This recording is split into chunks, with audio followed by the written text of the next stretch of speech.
Hello साथियों, राम राम। एक और नई वीडियो में आप सभी का स्वागत है। साथियों, अपन बात कर रहे थे भारत की आर्थिक समीक्षा के बारे में, जिसके अंदर से साथियों अपन अध्याय 1 है उसके बारे में अपन चर्चा कर चुके थे।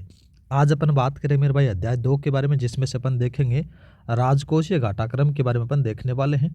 और साथियों, राजकोषीय घाटाक्रम के अंदर से जितने भी टॉप एमसीक्यूज बनते हैं उनके बारे में अपन चर्चा करेंगे मेरे भाई। और उम्मीद करूंगा मेरे भाई कि आप सभी को मज़ा आ रहा होगा जो अपन एमसीक्यू जो श्रृंखला चलाई है उसके अंदर से। तो स्टार्ट करते हैं साथियों। आज का जो पहला सवाल दे रखा है, सवाल है कि मेरे भाई आर्थिक समीक्षा 2025-26 में वर्णित राजकोषीय समेकन के संदर्भ में निम्नलिखित कथनों पर आपको विचार करना है और सही कथन बताना है मेरे भाई। ठीक है, पहला बात करें, केंद्र सरकार का राजकोषीय घाटा वित्त वर्ष 2021 के 9.2 से घटकर साथियों वित्त वर्ष 2025 में 4.8% रह गया। ठीक बात है। दूसरा बात करते हैं, वित्त वर्ष 2026 के लिए राजकोषीय घाटे का लक्ष्य जीडीपी का 4.4% निर्धारित किया गया है। ये बात भी सही है। दूसरा बात करते हैं, सरकार ने राजकोषीय प्रबंधन के लिए वार्षिक बाध्यकारी लक्ष्यों के बजाय एक मध्यम अवधि का ग्लाइड पाथ अपनाया है। ये बात भी सही है मेरे भाई। तो तीनों कथन सही हैं। ऑप्शन नंबर आप डी लगा दो लाला।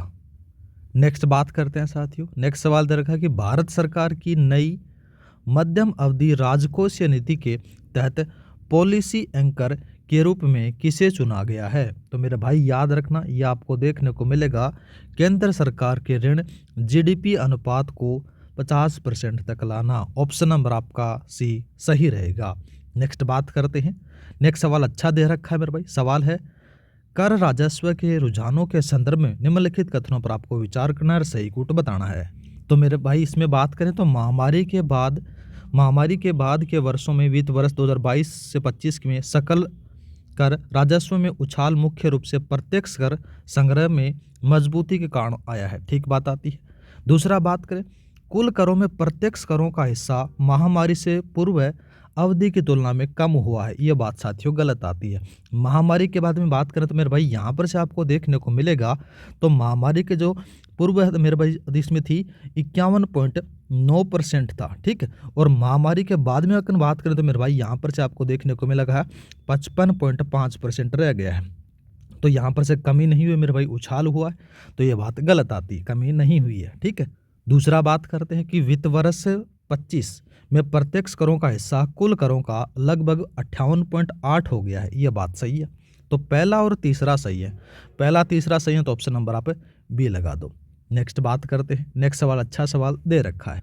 सवाल दिया गया है कि निम्नलिखित में से कौन सा प्रभावी पूंजीगत व्यय की सही परिभाषा है, वो आपसे पूछा गया है। तो मेरे भाई इसके बारे में अपन बात करें तो केंद्र सरकार का पूंजीगत व्यय प्लस पूंजीगत परिसंपत्तियों के सर्जन हेतु राज्यों को दिया गया सहायता अनुदान। ऑप्शन नंबर आपका सी है, वो सही रहेगा।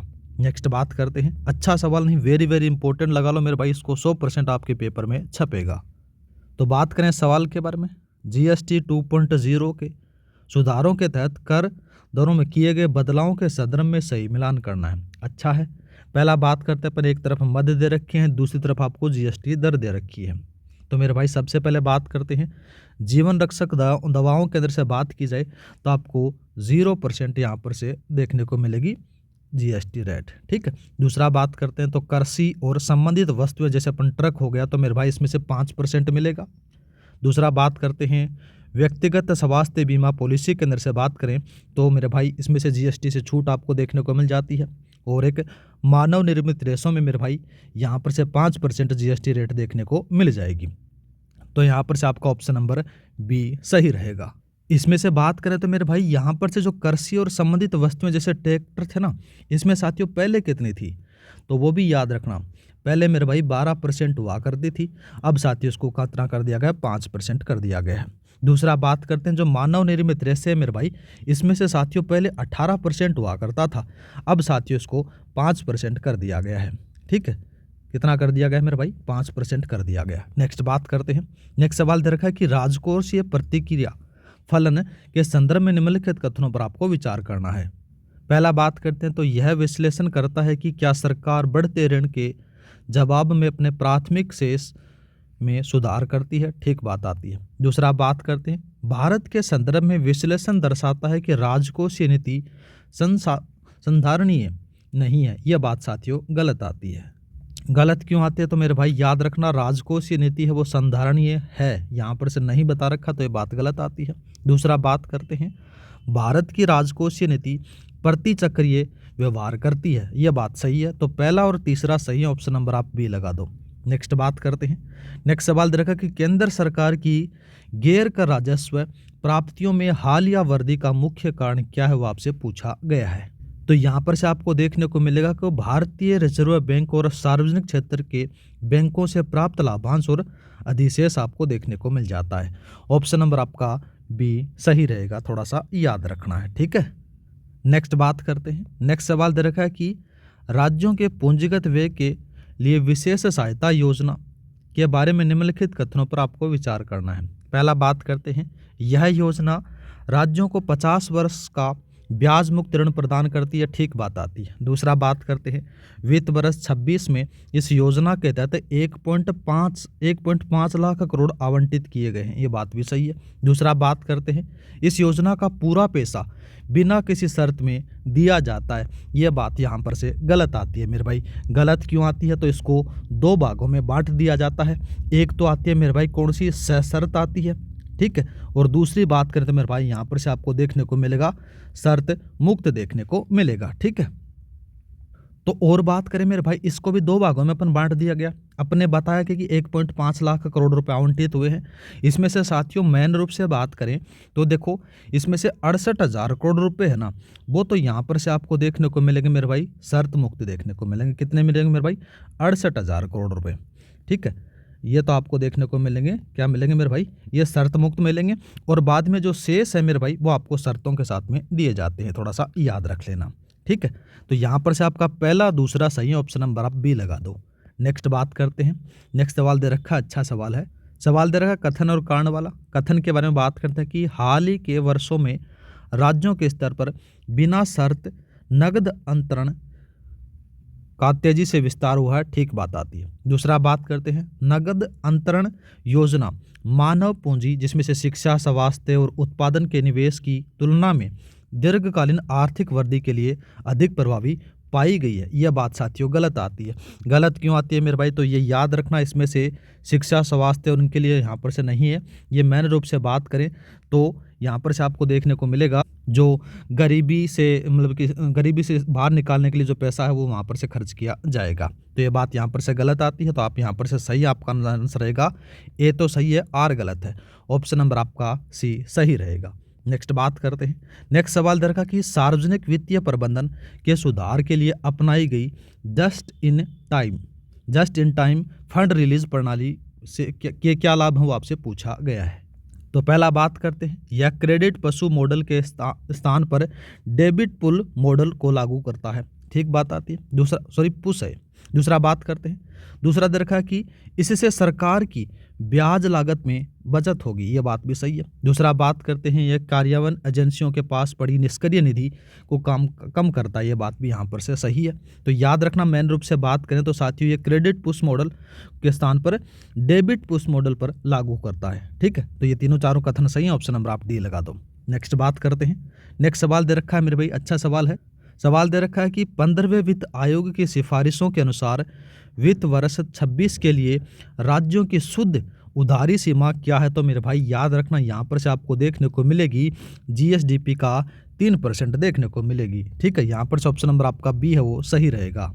नेक्स्ट बात करते हैं, नेक्स्ट सवाल दे रखा है कि टैक्स उत्पादकता के संबंध में निम्नलिखित कथनों पर आपको विचार करना है। पहला बात करते हैं, यह मापता है कि जीडीपी में बदलाव के प्रति कर राजस्व कितना संवेदनशील है, ठीक बात आती है। दूसरा बात करते हैं, एक से अधिक मान का अर्थ है कि कर राजस्व जीडीपी की तुलना में धीमी गति से बढ़ रहा है, तो ये बात गलत आती है। दूसरा बात करते हैं तो महामारी के बाद की अवधि में गैर कॉर्पोरेट करों में 1.8 की मजबूत औसत उछाल देखी गई है, यहाँ पर से ये बात भी सही है। पहला और तीसरा सही है, पहला तीसरा ऑप्शन नंबर आप बी लगा दो। नेक्स्ट बात करते हैं, नेक्स्ट सवाल दे रखा कि सार्वजनिक ऋण प्रबंधन के संदर्भ में भारत सरकार के निम्नलिखित में से किस जोखिम को कम करने के लिए स्विच और बायकॉट संचालन का उपयोग किया है, वो आपसे पूछा गया है। तो इसका जो सही आंसर रहेगा मेरे भाई वो रहेगा आपको रोल ओवर जोखिम को करने के लिए, कम करने के लिए इसका प्रयोग किया गया है स्विच और बायकॉट का। ऑप्शन नंबर आपका सी है वो सही रहेगा। नेक्स्ट बात करते हैं। नेक्स्ट सवाल दे रखा है कि जीएसटी 2.0 सुधारों के तहत व्यतिक्रम कर संचालन को ठीक करने के लिए कितने क्षेत्रों पर ध्यान केंद्रित किया गया है वो आपसे पूछा गया है। तो आपको दो क्षेत्र देखने को मिलेंगे मेरे भाई। यहाँ पर से एक तो आता है वस्त्र और उर्वरक पर केंद्रित किया गया है। ऑप्शन नंबर आप बी लगा देना। नेक्स्ट बात करते हैं। सार्वजनिक वितरण प्रणाली में रूट ऑप्टिमाइजेशन पहल के संबंध में निम्नलिखित में से कौन सा कथन असत्य वो आपसे पूछा गया है। तो मेरे भाई इसके बारे में अपन बात करते हैं पूरी तरीके से मैनुअल प्रक्रिया पर आधारित है। नहीं भाई, ये पूरी तरीके से मैनुअल प्रक्रिया पर आधारित नहीं है, ये याद रखना मेरे भाई, ये एल्गोरिथम पर आधारित है, मैनुअल नहीं है। नेक्स्ट बात करते हैं। नेक्स्ट सवाल दे रखा है निम्नलिखित में से कर सुधारों को उनके लागू होने के कालक्रम अनुसार व्यवस्थित करें जैसा कि जीएसटी 2.0 में बॉक्स में उल्लेखित किया गया है वैसा बताया गया है। इंपॉर्टेंट नहीं, वेरी वेरी इंपॉर्टेंट लगा लेना है मेरे भाई, ठीक है।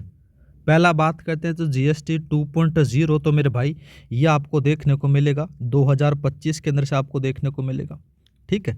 दूसरा बात करते हैं कॉर्पोरेट कर में कटौती। तो कॉर्पोरेट कर में कटौती के बारे में अगर बात करें तो यहाँ पर से आपको देखने को मिलेगा 2019 में अपने को ये देखने को मिल जाएगा, ठीक है। एक आता है मेरे भाई व्यक्तिगत आयकर सुधार के बारे में अगर बात करें तो मेरे भाई ये आपको देखने को मिलेगा अप्रैल के अंदर। कब मिलेगा मेरे भाई? अप्रैल 2025 में आपको याद रखना है, ठीक है। तो कालक्रम के अनुसार इनको जमाना है मेरे भाई। तो पहला तो दूसरे में आ गया, फिर तीसरा आ गया, फिर चौथा आ गया, पहला आ गया, तो ऑप्शन नंबर आप ए लगा दो। नेक्स्ट बात करते हैं। नेक्स्ट सवाल दे रखा है कि सरकारी कंपनी की परिभाषा और विनिवेश के संदर्भ में सरकार किस बदलाव पर विचार कर रही है वो आपसे पूछा गया है। तो साथियों इसके बारे में अगर बात करें तो केवल सूचीबद्ध इकाइयों के लिए न्यूनतम 51% हिस्सेदारी की शर्त को कम करके 26% करना इस पर विचार कर रही है। ऑप्शन नंबर आपका बी है वो सही रहेगा। नेक्स्ट बात करते हैं। नेक्स्ट सवाल आपके पास में देखने को मिलेगा राज्यों के राजकोषीय प्रदर्शन के बारे में निम्नलिखित कथनों में से कौन सा गलत है वो आपसे पूछा गया है। पहला बात करते हैं अधिकांश राज्यों की राजस्व प्राप्तियां उनके स्वयं के कर स्रोतों से आती हैं, ठीक बात है। दूसरा बात करें वित्त वर्ष 19 से वित्त वर्ष 25 के बीच राजस्व अधिशेष वाले राज्यों की संख्या बढ़ी है, ये बात यहाँ पर से गलत आती है मेरे भाई, ठीक है। गलत क्यों आती है लाला? तो इसके बारे में अपन बात करें तो वर्ष 19 था ना, इसमें जो संख्या थी वो 19 थी, और जबकि 25 के बारे में अगर बात करें तो इनकी संख्या 11 रह गई है। तो संख्या बढ़ी थोड़ी है, घटी है मेरे भाई। तो यहाँ पर से आपका बी सही रहेगा। नेक्स्ट बात करते हैं। नेक्स्ट सवाल दे रखा कि प्राथमिक घाटा शून्य होने का क्या अर्थ है वो आपसे पूछा गया है। तो इसके बारे में बात करें तो सरकार की वर्तमान आय उसके गैर ब्याज व्यय को पूरा करने के लिए पर्याप्त है, उसको कहा जाता है। ऑप्शन नंबर आपका बी सही रहेगा। नेक्स्ट बात करते हैं बिजली क्षेत्र में क्रॉस सब्सिडी, ठीक है, क्रॉस सब्सिडी के संदर्भ में निम्नलिखित कथनों पर आपको विचार करना है। पहला बात करते हैं इसमें औद्योगिक और वाणिज्यिक उपभोक्ताओं पर अधिक टैरिफ लगाकर घरेलू और कृषि उपभोक्ताओं को कम टैरिफ पर भरपाई की जाती है, ठीक बात आती है। दूसरा बात करें विद्युत संशोधन विधेयक 2025 का उद्देश्य क्रॉस सब्सिडी को 5 वर्षों के भीतर पूरी तरह समाप्त करना है, ये बात भी सही है। दूसरा बात करें रेलवे भी माल ढुलाई से होने वाले आय का उपयोग यात्री सेवाओं के घाटे की भरपाई के लिए करता है, ये बात भी यहाँ पर से सही है, ठीक है। तो तीनों कथन सही है, ऑप्शन नंबर आप डी लगा दो। नेक्स्ट बात करते हैं। नेक्स्ट सवाल दे रखा है कि नज थेरेपी का उपयोग कर अनुपालक में कैसे किया जाता। तो मेरे भाई याद रखना कि कर की दरों को अचानक बढ़ाकर। ऑप्शन नंबर आपका डी है वो सही रहेगा, ठीक है। ये थोड़ा सा याद रखना, नहीं इसको थोड़ा सा चेंज करना मेरे भाई। इसका जो सही आंसर रहेगा वो डेटा एनालिटिक्स और गैर हस्तक्षेपकारी सूचनाओं के माध्यम से करदाताओं के व्यवहार को प्रभावित करके किया जाता है। तो यहाँ पर ऑप्शन नंबर बी लगाना, डी नहीं है मेरे भाई, ठीक है। नेक्स्ट बात करते हैं। नेक्स्ट सवाल दे रखा है कि सामान्य सरकार जिसमें से केंद्र और राज्य के ऋण के बारे में वैश्विक तुलना के संदर्भ में क्या सही है वो आपसे पूछा गया है। पहला बात करते हैं भारत का सामान्य सरकारी ऋण जीडीपी अनुपात 2020 के बाद बढ़ा है, तो ये बात गलत आती है। दूसरा बात करें भारत ने 2020 के बाद से सामान्य सरकारी ऋण जीडीपी अनुपात में लगभग 7.1% की कमी की है। ये बात सही है, ऑप्शन नंबर आपका बी सही रहेगा। ठीक है, नेक्स्ट बात करते हैं। नेक्स्ट आपके पास में देखने को मिलेगा केंद्र सरकार के रुझानों के में ब्याज भुगतान के बारे में सही कथन चुनना है। तो इसके बारे में अपन बात करें तो वित्त वर्ष 25 में ब्याज भुगतान केंद्र के निवल राजस्व प्राप्तियों का लगभग 36.8% है। तो ऑप्शन नंबर आपका बी सही रहेगा। नेक्स्ट बात करते हैं। नेक्स्ट सवाल दे रखा है कि एनपीएस और पुरानी पेंशन योजना के बीच राजकोषीय अंतर के संदर्भ में राज्यों को अतिरिक्त उधारी की अनुमति क्यों दी गई है, वो आपसे पूछा गया है। क्योंकि मेरे भाई बात करें तो क्योंकि एनपीएस अपनाने वाले राज्य वर्तमान व्यय के रूप में पेंशन अंशदान करते हैं, जिससे उनका घाटा बढ़ता है, इसलिए दी गई है। ऑप्शन नंबर आपका ए सही रहेगा। नेक्स्ट बात करते हैं। नेक्स्ट सवाल दे रखा कथन और कारण वाला सवाल आपके पास में दिया गया है। पहला कथन बात करते हैं। वित्त वर्ष 26 के बजट के माध्यम से मध्यम वर्ग को आयकर राहत प्रदान की गई है, जिसके तहत 12 लाख रुपए तक की आय पर कोई ऋण नहीं लगेगा। ठीक बात आती है। दूसरा बात करते हैं। नया आयकर अधिनियम 2025 जिसे 21 अगस्त 2025 को अधिनियमित किया गया था, कर वर्ष 2026-27 में लागू होना प्रस्तावित है। यह बात भी सही है। दोनों कथन सही है। ऑप्शन नंबर आपका सी सही रहेगा। नेक्स्ट बात करते हैं मेरे भाई। नेक्स्ट सवाल आपके यहाँ पर से खत्म हो जाते हैं। तो ये थे मेरे भाई राजकोषीय घटनाक्रम के टॉप एमसीक्यूज। उम्मीद करता हूँ कि साथियों आपको 2 अध्याय पढ़े हैं आपने, बढ़िया तरीके से आपको मजा आया होगा मेरे भाई। मिलते हैं नेक्स्ट वीडियो में। जय हिंद, जय भारत। इस क्लास की जो पीडीएफ है अब आपको टेलीग्राम पर मिल जाएगी। टेलीग्राम पर साथियों इसका जो लिंक है डिस्क्रिप्शन में दे रखा है, वहाँ पर जाकर डाउनलोड कर लेना। हर क्लास की पीडीएफ वहाँ पर से उपलब्ध रहती है। जय हिंद, जय भारत।